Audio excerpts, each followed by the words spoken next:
Chers amis, bonjour. Aujourd'hui, je vais vous faire un peu de lecture.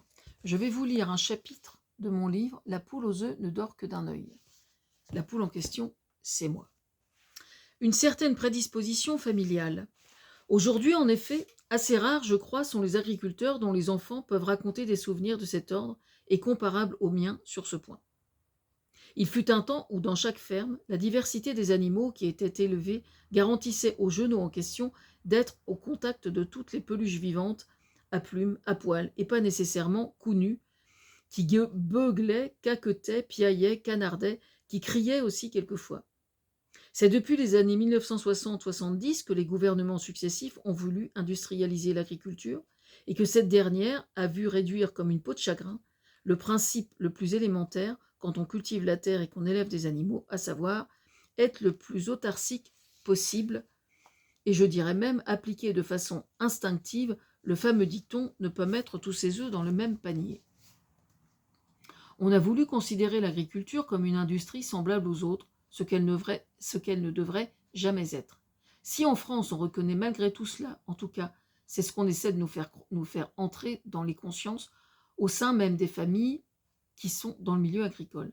La révolution intellectuelle, que doit représenter la prise de conscience politique appliquée à l'activité agricole, quel que soit le secteur concerné, est loin d'être acquise.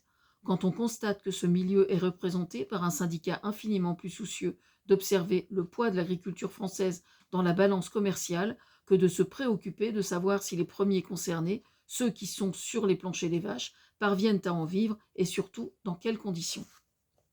Si l'on étudie le phénomène selon le pourcentage de suicides dans ce secteur, on est en droit de se poser encore et toujours les bonnes questions. Certes, le bio progresse chaque année en pourcentage de terres cultivées, mais cette évolution est trop lente comparativement aux enjeux de santé publique qui sont assumés par la collectivité. Petite parenthèse, depuis le Covid, je crois, je ne sais plus depuis quand exactement, le bio est en régression, malheureusement. Et c'est un problème. Ce n'est pas un problème uniquement pour l'agriculture, c'est un problème aussi au sujet de la santé publique. Donc ce livre-là a été écrit il y a quand même déjà quelques années, donc c'est comme ça. Mais revenons à l'aviculture plus précisément. Guy de Maupassant, côté volaille, en a fait une nouvelle absolument croustillante qui a été mise en image par France Télévisions. Un délice. Ça s'appelle Toine. Au moment où les enfants dans les écoles ignoraient parfaitement que le poisson pané avait à l'origine des branchies, une queue et une tête, ils ignoraient également que le pilon de poulet mangé chez McDo, lui aussi, avait été un volatile qui avait un jour très probablement fait cote-cote ou bien cocorico. Kikiriki en allemand. On ne dit pas kikiriki, on dit plutôt kisekari. J'ai pas un calligramme d'ailleurs à ce sujet qui dit qu'on peut rire de tout, et quand j'entends cette phrase, je ne peux répondre que waf waf, ce qui ne manque pas de cautionner Zaza de Thomas Fersen, qui me répond en écho sur son petit nuage entouré par les anges.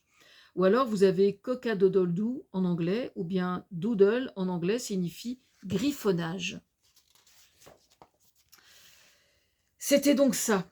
Si, depuis quelques années, le Royaume-Uni, aidé par les manipulations venues de Russie, avait voté pour le Brexit, avec toutes les conséquences que nous ne risquons pas d'avoir, j'aimerais en être aussi sûr, à savoir le risque de rouvrir les plaies avec l'Irlande ou les difficultés pour harmoniser désormais la pêche artisanale entre les Français et les Anglais.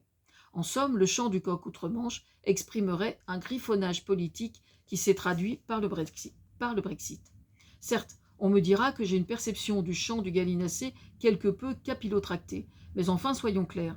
Si certaines races de poules comme la Faverolles arborent des sortes de rouflaquettes qui seraient assimilables à une barbe aussi fournie que symétrique, la poule hollandaise, elle, n'a aucun mal à être mieux coiffée que Boris Johnson, qui était à l'époque au gouvernement.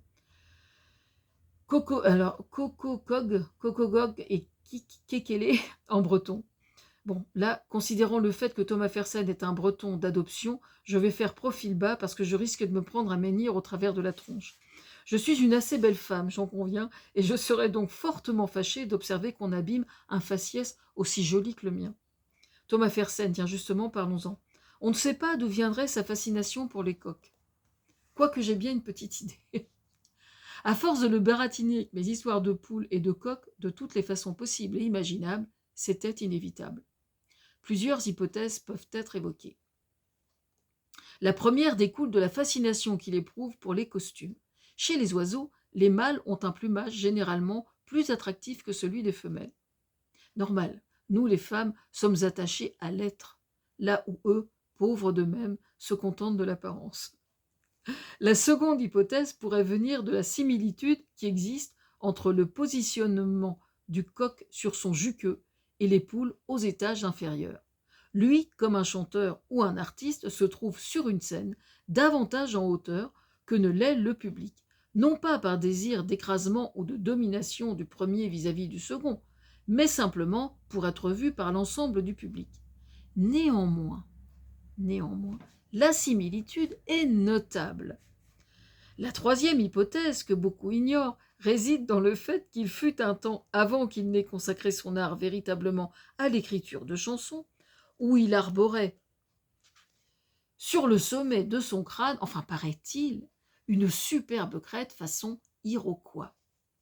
Je ne sais pas s'il s'agit là d'une légende ou pas, mais j'ai l'absolue certitude de l'avoir lu et entendu quelque part. Bizarrement, dans son livre Dieu sur Terre, il n'en parle pas.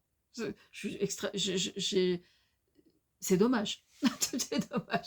Parmi toutes ces conjectures, malgré tout, et selon une chanson en particulier, c'est bel et bien le fantasme pur et dur de la balnéothérapie dans une gigantesque marmite de vin rouge, cependant, qui demeure le plus probable, avec une augmentation plus que notable de la température du bain en question, ce qui me laisse présager tout autant qu'à lui une fin aussi imminente que virtuelle du coq, auquel il s'est identifié alors.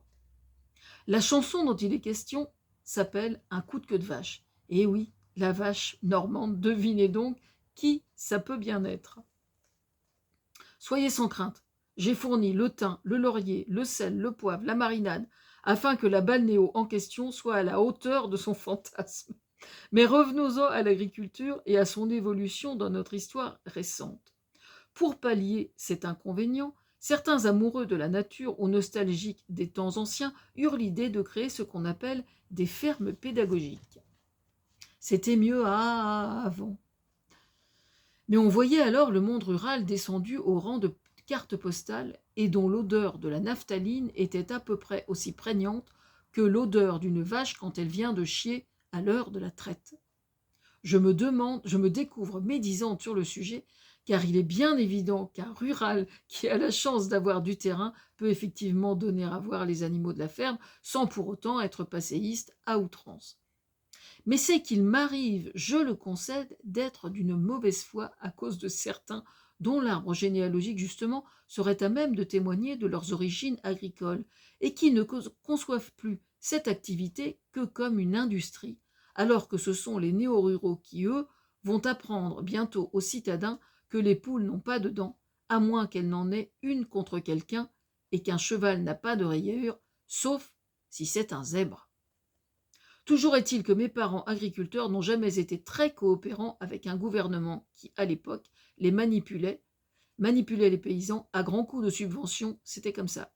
Il suffisait qu'on fasse miroiter à mon père qu'il allait toucher telle subvention si jamais il faisait tomber les arbres ou quoi que ce soit, pour qu'il ne le fasse pas, quoi. Je veux dire, pourquoi croyez-vous que je sois une rebelle? Pour être rebelle, je le suis. Alors une couche supplémentaire et me voilà rebelle. Bon, pour la suite, ça sera dans une prochaine vidéo. Je suis cet après-midi à Saint-Aubin-sur-Mer.